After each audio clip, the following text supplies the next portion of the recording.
ঈদুল আজহার ছুটির পর রাজধানী থেকে উত্তর ও দক্ষিণাঞ্চলের মানুষ ঘরে ফেরা শুরু করেছে। এর ফলে সিরাজগঞ্জের যমুনা সেতু পশ্চিম সংযোগ মহাসড়কে যানবাহনের তীব্র চাপ সৃষ্টি হয়েছে। বৃহস্পতিবার ভোর থেকে যমুনা সেতু থেকে হাটিকমরুল মোড় পর্যন্ত যানবাহনের দীর্ঘ সারি দেখা যায়। বেলা বাড়ার সাথে সাথে এই চাপ আরো বৃদ্ধি পায়। গত 24 ঘন্টায় যমুনা সেতু দিয়ে 51,849টি যানবাহন পারাপার হয়েছে, যা স্বাভাবিকের চেয়ে 3 গুণ বেশি। ব্যক্তিগত গাড়ি, বাস, মোটরসাইকেলের পাশাপাশি অনেক মানুষ ট্রাকের ছাদে পরিবার নিয়ে বাড়ির পথে যাত্রা করেছে।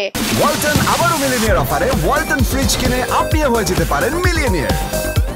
মিলিনিয়ার ছড়াছড়ি দেশ জুড়ে, এটা শুধু ওয়ালটনই পারে।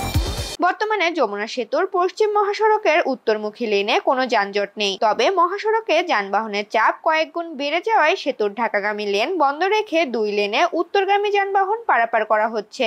এর ফলে ঢাকাগামী লেনে সেতু থেকে সায়দাবাদ পর্যন্ত যানজটের সৃষ্টি হয়েছে। মহাসড়কে যান চলাচল স্বাভাবিক রাখতে অতিরিক্ত পুলিশ মোতায়েন করা হয়েছে। সিরাজগঞ্জ পুলিশের অতিরিক্ত পুলিশ সুপার রমজান রফ জানান, মহাসড়কে যানবাহনের চাপ বাড়লেও পরিস্থিতি স্বাভাবিক রয়েছে এবং বড় কোনো জটিলতার সম্ভাবনা নেই। যানজট নিরসনে 6 শতাধিক পুলিশ সদস্য 3 শিফটে দায়িত্ব পালন করছেন।